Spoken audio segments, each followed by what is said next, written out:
So have you noticed all those commercials out there for the testosterone clinics, for the various pharmaceuticals that you could use to fix your stuff downstairs?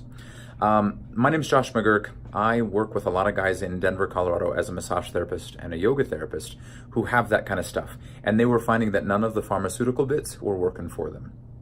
So I put together a men's online pelvic floor conference where I'm bringing together all these practitioners that I've worked with and referred to who've had phenomenal success in getting guys' testosterone up, in being able to fix erectile dysfunction, in being able to work with herniations and with cancers and with all sorts of other downstairs issues for guys that we don't want to talk about.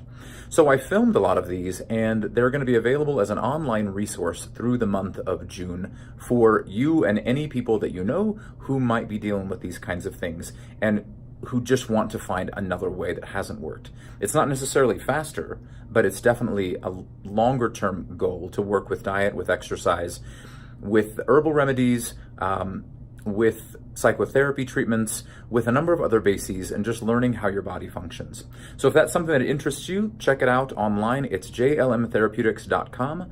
Under the workshops tab, it's MOPFC for the Men's Online Pelvic Floor Conference, and I really look forward to working with you.